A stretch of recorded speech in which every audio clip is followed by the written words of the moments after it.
Now, the next conference is from the Dr. Ferran Paredes.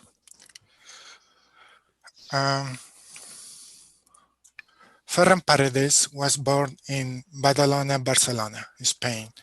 In 1983, he received the telecommunication engineering diploma specializing in electronics and the telecommunication engineering degree from the Universitat Autònoma de Barcelona in 2004 and 2006, respectively. Later, he received the PhD degree in electronics engineering from the same university in 2012. His thesis was awarded by the Institut d'Estudis Catalans Rafael Campalant Prize. He's currently working in Cimitec as a postdoctoral research, and he has been also teaching electronics in the Universitat Autònoma de Barcelona since he started his PhD in 2008.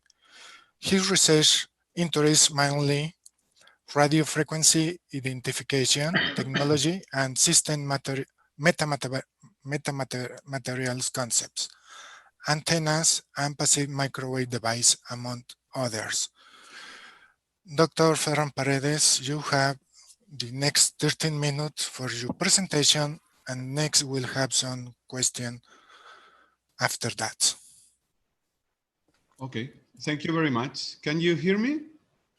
Yes. Okay, it's okay. Can you see my screen also? Yes, it's ready. It's okay. So thank you very much. Thank you to the organizers for inviting me. It's a pleasure to be here to attend to this seminary and as well as to do this talk in this Cátedra Eugenio Méndez do Curro. So today I'm going to talk about the chipless, chipped and chipless RFID, and I'm going to talk about the state of the art and applications. So this is the outline. So first of all, I will talk about the conventional radio frequency identification. I don't know if you know that terms, but I'm going to talk very briefly about that. Then I will talk about the different approaches about chipless RFID. It's a kind of specific chipless. Then I will talk about the proposed approaches that we have been carried out in our group. And then some particular solution, which is this synchronous chipless, and then the conclusions. So, okay. So radio frequency identification is a major technology in the field of identification. There are more than 3,000 applications, even more, I guess, including logistics, item and pallet tracking, fare collection, pharmacy, and so on. Actually, radio frequency identification is allocated in different frequencies. For example, low frequency, high frequency, ultra high frequency, and microwave. So we are focused on this frequency band. Later, I will see why. But let me tell you that, well, this is low frequency. It's the distance of operation is low, like from 2 up to 5 centimeters. This is the frequency band. Basically, it's the principle of operation. It's magnetic. The next frequency, high frequency, it works at 30.56 megahertz. The distance has increased, although they are still low. And this is a very common band because NFC, near field communications, works indeed in this frequency. Well, actually, near field communications is some kind of RFID. So that's why NFC is kind of RFID. Well, you know this technology. And before to start talking about this ultra high frequency, let me tell you that there are also another band, the ASM band in microwave, is industrial, scientific, and medical band, where most of the tags are basically active, which means that they include some battery, and they are used for tolls, vehicles, access control, and so on. But as I mentioned, we will focus on that frequency range, because it is said that ultra high frequency tags, this kind of tags, are the evolution the natural evolution of the barcodes with some improvements, for example, long distance, and so on. And there are, as I mentioned, a bunch of applications where you can use this, including, for example, retail, logistics. So, okay, so this table is a comparison between barcodes, conventional barcodes. They are of course some evolutions like QR codes, BIFI codes, but I put here just the barcodes and also the passive tags. The main advantage is basically the red range. Here you can reach up to 20 meters instead of the small few centimeters that you can reach with the barcodes. The capacity is higher with passive, up to 96 bits and even more, I think, actually. I mean, currently. But they are more advantages. For example, you can read more than one tag at the same time. I think you can read up to 100. It's not the same time, but the instant you need to read this tag is like microseconds or the order. So it's imperceptible for us, and you can read, as I mentioned, like 100 tags at the same time. You can reprogram all the tags. You can include security. You don't need, this is important, you don't need a direct line of sight. You don't need the reader pointing or focusing in the tag or the barcode. So it could be in any place, and as well as durability. But however, I mean, the main drawback is the cost. That's why RFID cannot compete with cost against the barcode. This is the cost approximately of the barcodes is less than €1 and in passive tags working at ultra high frequency band, important this detail, cost like 10 euro cents. And in some products or some stuff like liquids or metallic surfaces, you need some specific tags which are more complex, and also they are very expensive. It goes like 100 times this. I mean, like 10 euros or quite similar in America, like $10 or even more. Okay, so okay. The main characteristics of the tag, if you want to design some tags. So basically, the chip is not a design parameter, so you can obtain different chips. You want the antenna. This is the part of the antenna. This is some impedance matching network. This would be the tag. This would be one part of the antenna. This would be the other. So basically, the antenna we want to be electrically small. Low profile is desired because this is some inlay tag, is like stick. And you want a long red race. So basically, here you have the reader, which sends some power, and then this would be the tag. It responds by changing its internal. It has some switch, which is turn it open and turn it close, and then you can get some backscatter about the data. I mean, the power feed the chip, and then by changing this switch, you can obtain some backscatter modulated signal. Important things. Okay, this is not a parameter, so usually designers design the antenna. If it's necessary, if it's required, you can include between some impedance matching networks, and then these are the gain of the antenna that you design and the power transmission coefficient. So this graph allows you to know if your antenna is a good tag or good antenna, or it would be a poor tag. So as I mentioned, okay, basically the input impedance of the chip is basically highly capacitive. This is some examples of the impedance of the chip. So the antenna needs to work at the reactance at the part where the reactance of the antenna is positive.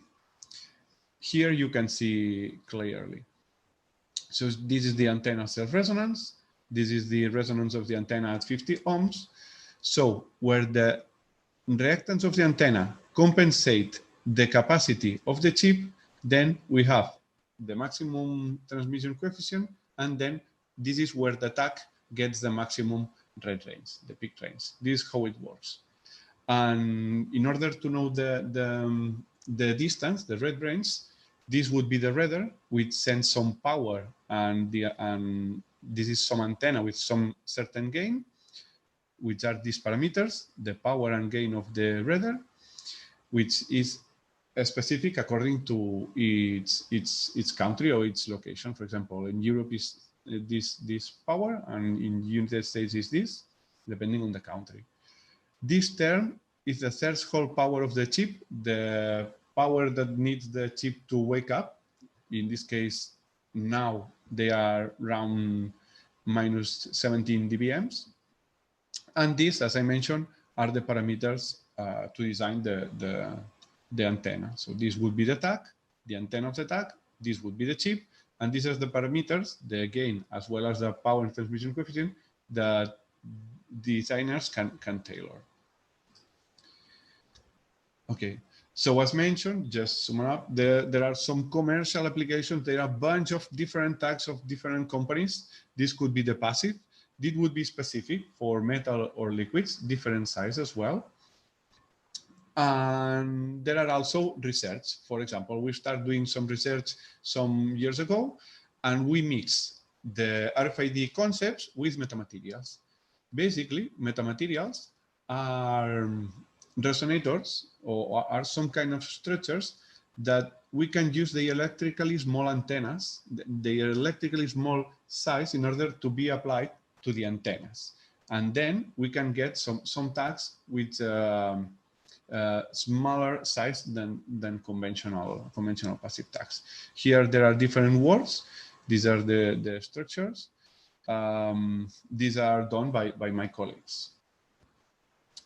Well, this is the setup that we use for measuring some signal generators, and we generate the RFID frame, and here, then the chip is located, the tag is located inside the TEM cell or some anechoic chamber, and when it receives enough power, it sends some backscatter signal, and then we can receive. Well, we also use these metamaterials concepts to design the RFID antenna, but not of the tag, not the tag antenna. We designed the antenna of the radar.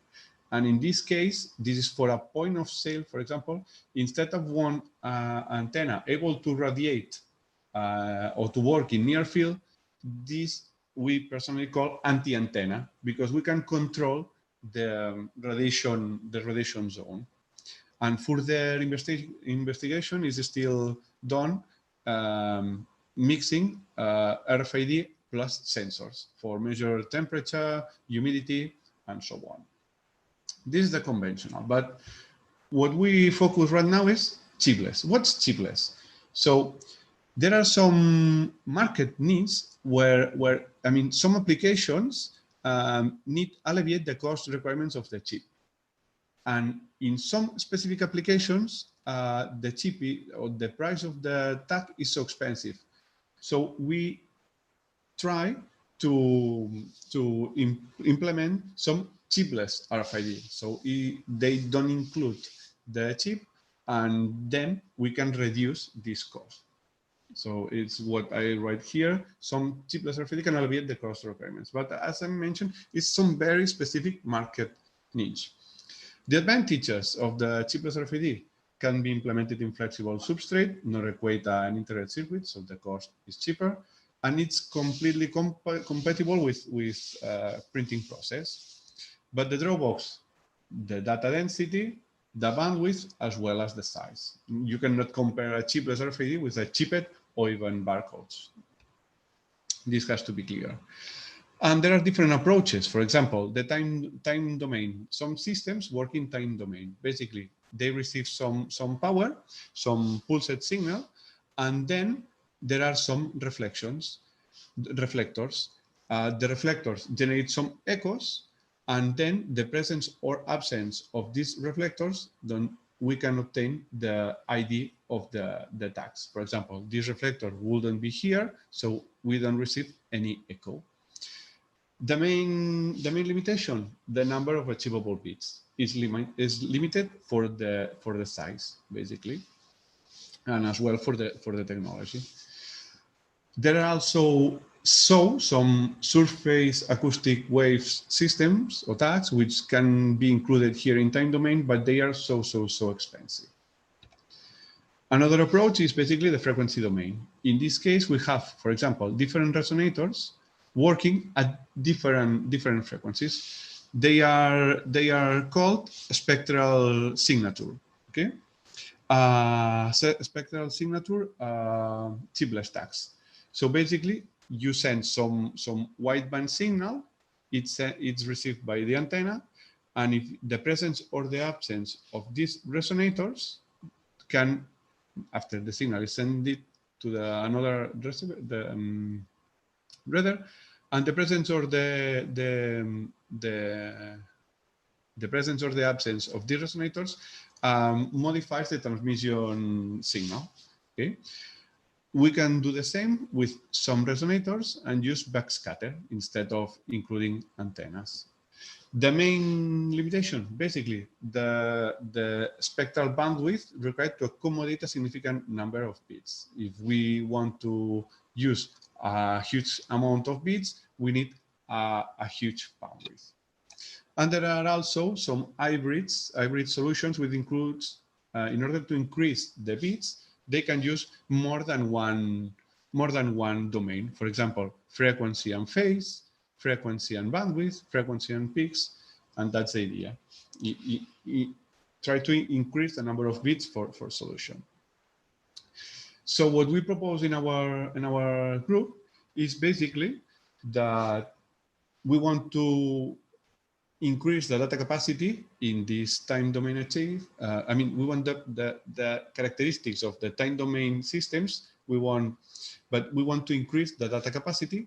We want, for example, increase the bits density, which has the frequency domain, but using a single frequency, and we want to keep the cost.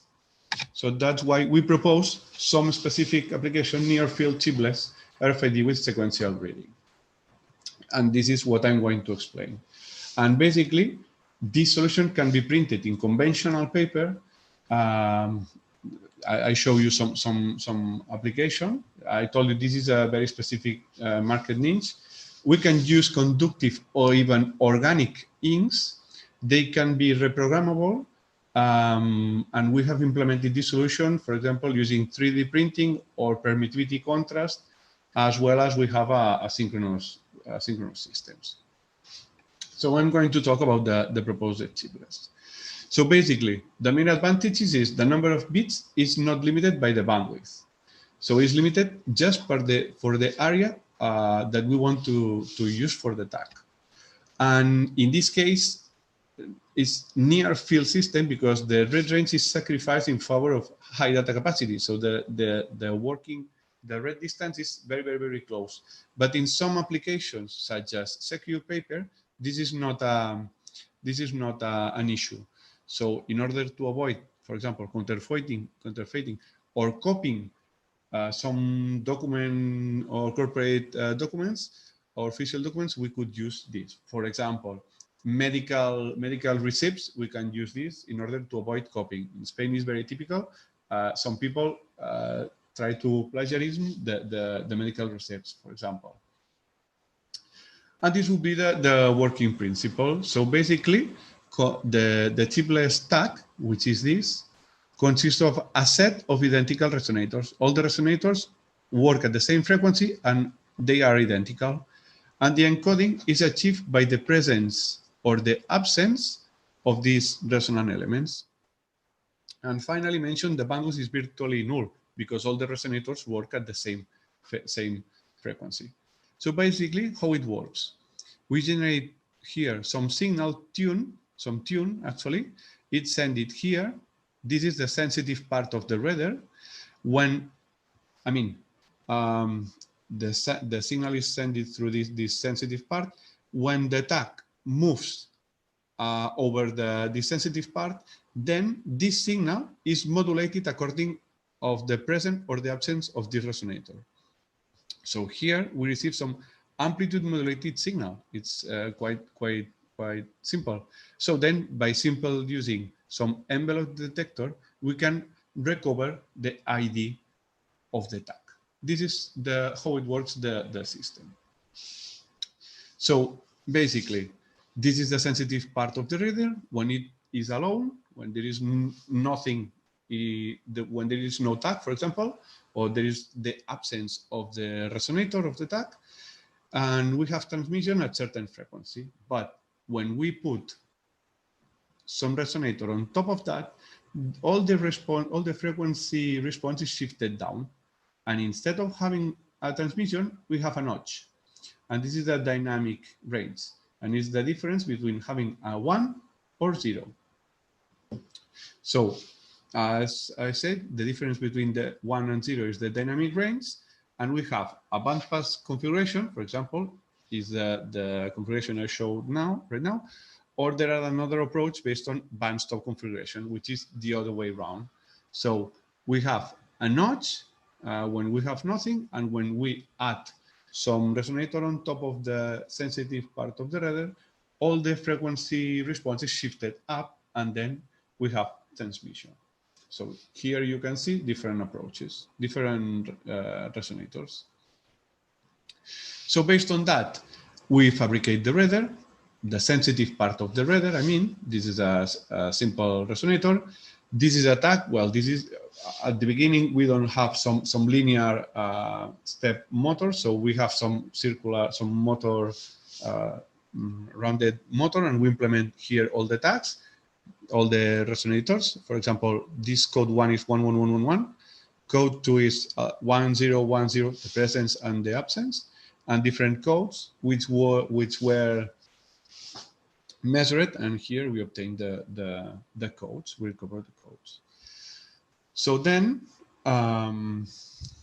as I mentioned, the codification is achieved by the presence or the absence of the resonators. And the problem, so if we want a huge number of tags, then we will need a huge number of masks for each resonator. And for massive manufacturation, this is a problem. So one alternative is print all the tags and then try to reprogram these tags in order to reduce cost. And this is what we did. We implement all the tags, all the resonators, it's 1111, and then we cut. And we cut this, okay. We cut the resonator, and then instead of having 1, it's a 0. It's not absence, but this resonator doesn't work. So we try to do with some, and here obtain different codes. Then we try to put solder this cut, and we recover the initial configuration. So that's why we can program these tags, or can we reprogram these tags? We still go further, and we try to print all these resonators instead of etching on microwave substrate. We implement in paper, different kind of paper. This is ordinary paper. This is a photo paper, and using silver ink. Is ink based on nanoparticles of zinc, of silver, sorry. And this other ink is based on organic ink. This is the conductivity of this silver ink and the organic. Then we implement an 80-bit chipless in a paper, and we could obtain the ID if we move in that direction, or face down if we move in the other, upward or downward. And we then still to program the bits by practicing some cut, okay? programmable, cut, and reprogrammable, and we try to reprogram it by add some ink at the point where we cut, and we recover the signal. Okay. Okay. Sorry. Yes. And we recover the signal. It's a little bit okay. This is what we recover. And finally, we did the same with organic ink. At this case, organic ink has a very low conductivity, but even so, we achieve the functionality. More things we have been doing. With these approaches. Basically, increase the density of the resonators. This is a high density tag. We achieve 100 bits in just 6 centimeters. Try to implement these tags instead of metal and substrate with permittivity contrast. For example, by practicing whole arrays or even arrays or even holes. And then by using 3D printing, using different materials and different configurations.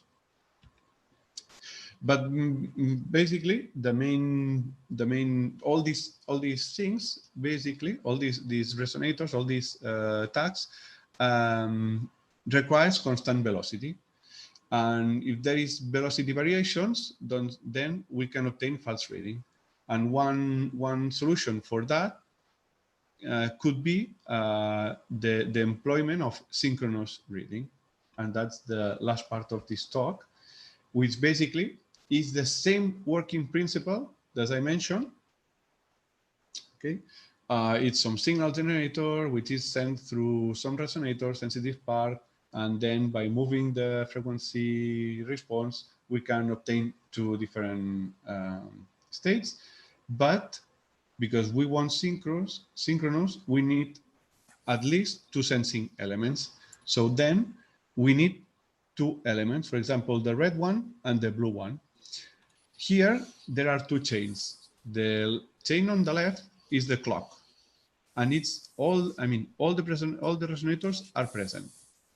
So every time one of these patches is on top of this resonator, we have to see the response of this resonator, and then we could see. It's synchronous system. So here there are all presents, and here it determines the ID of the tag. Every time. Excuse me, doctor. Yeah, you have 5 minutes. Okay, perfect. So every time there is a patch, so we have to read if there is or not some tag here. And finally, this last resonator allow us to know if the tag moves in that direction or in that direction. Because, for example, if we move the tag upward, we firstly receive a change on this frequency. But if the tag is moving downwards, this resonator is first shifting. So then we could know if the tag is moving upwards or downwards. Well, this is the sensitive part of the reader. So it's a microstrip transmission line with 3 resonators. The width of the 3 resonators are exactly the same in order to keep the same periodicity of the patches of the tag, and these are the characteristics of the substrate. This is the tag. So basically, as I mentioned, there are two chains. Sorry. The patch on the left are used to determine the clock, and they can be also used to determine the velocity as well the direction. So this would be another application. And the patches on the right give the position. The presence or the absence give the ID of the tag. This is the system. Well, I don't explain that here. Instead of one pure tune, we need 3 pure tunes, each one for each frequency. It's the same principle, and we need 3 envelope detectors in order to get the ID of the clock ID and the redundant signal, which is the direction. Here is the fabrication of the tag, and here you can see the reader, top and bottom. So, for example, if we firstly receive the red one is the clock, okay, and you can see the green is a little bit delayed. So if we first receive the red and later the green is upward direction, then every time we have the red signal, the clock, we have to see the position, the blue one, it's 11001, is 11001, and this tag was moved at 10 millimeters per second. And here, another example, in this case, the tag was moving downwards. So we first received the green signal, and we were accelerating with decreasing accelerating. And why can we use these systems? So we can apply this system to the motion control. For example, some sensors can be used in order to measure position, velocity. Basically, these systems are focused on measure position, velocity, as well as acceleration. And actually, we are working on some elevator, because this would be the elevator steel wire, which is now replaced by this kind of elevator steel. The optical encoders are based on some pulses. Okay, so then we replace this part with the microwave system, which is also planar, and the tag could be printed here, and we take advantage of the planar devices, the screen printing, to print here the resonators, as well as, more complex, in order to more complexity in the system, we can add some absolute position.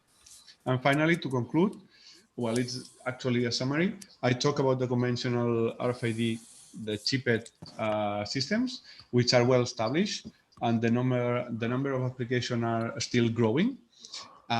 Even so, there are some research focused right now on new capabilities, such as sensing, RFID able to sensing. The same with chipless RFID. There are also some research focused on sensing this kind of chipless RFID. And I told you the different approaches: time domain, frequency domain, as well as hybrid. And I finally have been talk so long about the approach that has been proposed in our group in CIMITEC, which is a near field chipless RFID with sequential bit reading, which can be applied, for example, to secure papers or other papers, medical receipts, or even ballots, in order to determine the elections or so on. And these systems, the synchronous ones, can be also applied to the motion control, for example, to determine the position, the velocity, as well as the acceleration. And thank you very much for giving the opportunity to talk, and it has been a pleasure. So thank you very much. Thank you very much, Dr. Paredes, for your conference, a great conference. Now we'll pass to some question. Dr. Eloy, you have any question? Yes, thank you, Dr. Fontes. Thank you, Dr. Paredes, for this clear presentation. I have just a couple of questions. Can you show, please, slide 40, please?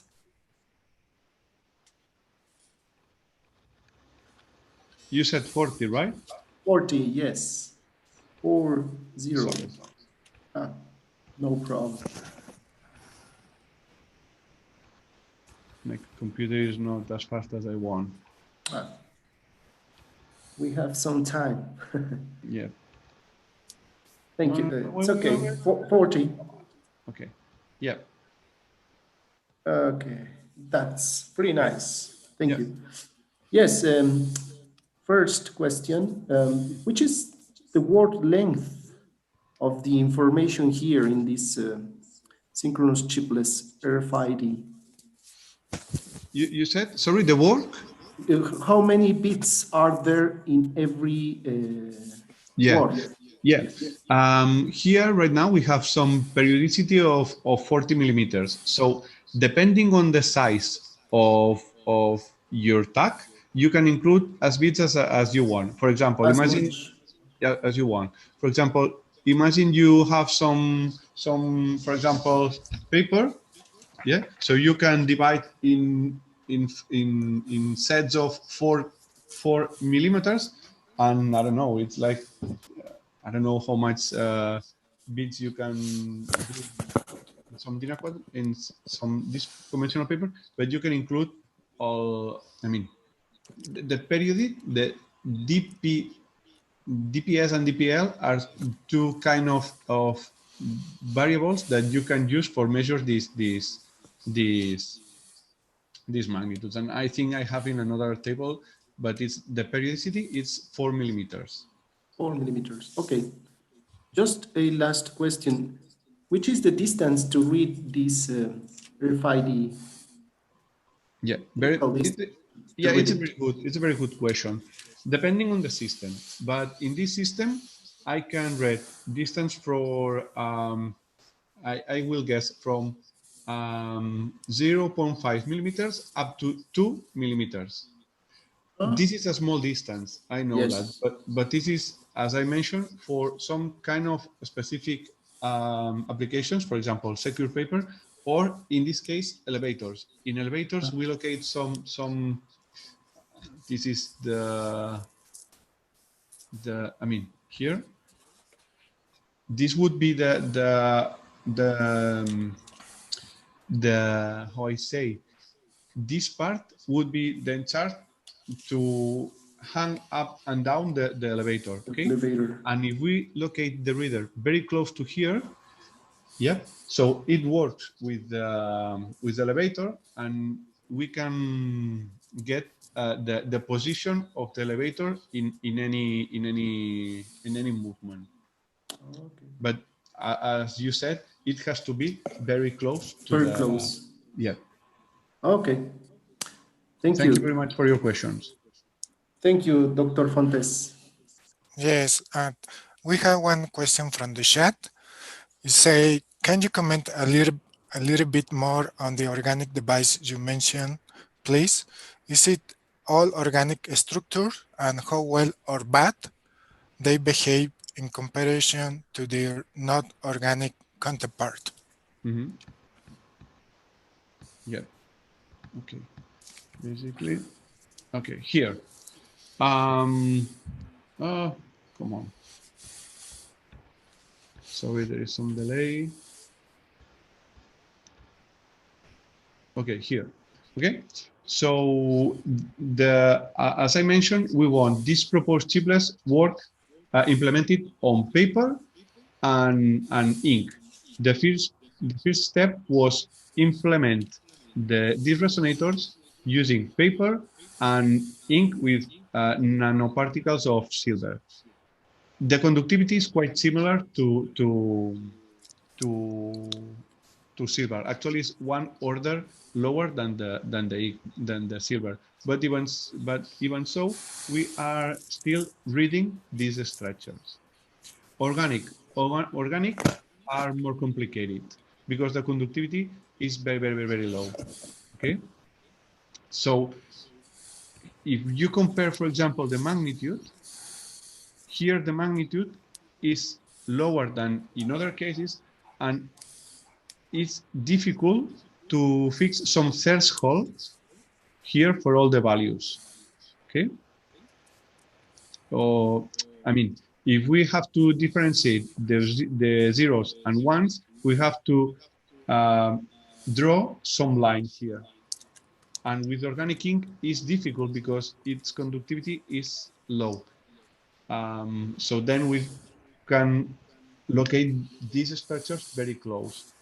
I don't remember exactly what kind of I mean, I know this is the organic ink that we use, but I don't remember exactly the features of this ink.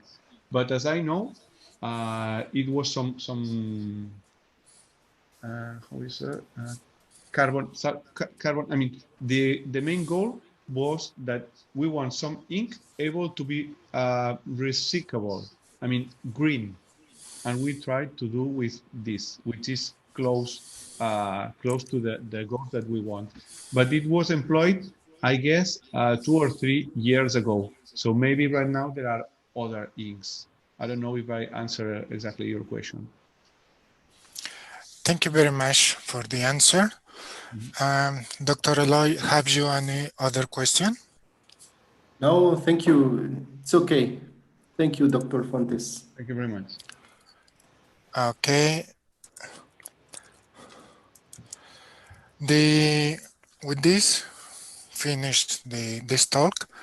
The Polytechnical Institute, through the Eugenio Méndez de Curro Chair, gives the present recognition to Ferran Paredes for your participation in the webinar High Frequency and Terahertz Devices and Circuits, Perspectives on Emerging and Advanced Technologies, Part 2, with the conference Chipless and Chipless RFID, State of the Art and Application. Thank you very much, Dr. Ferran Paredes. Thank you very much for invitation and for this seminar, which is amazing. Thank you. Thank you.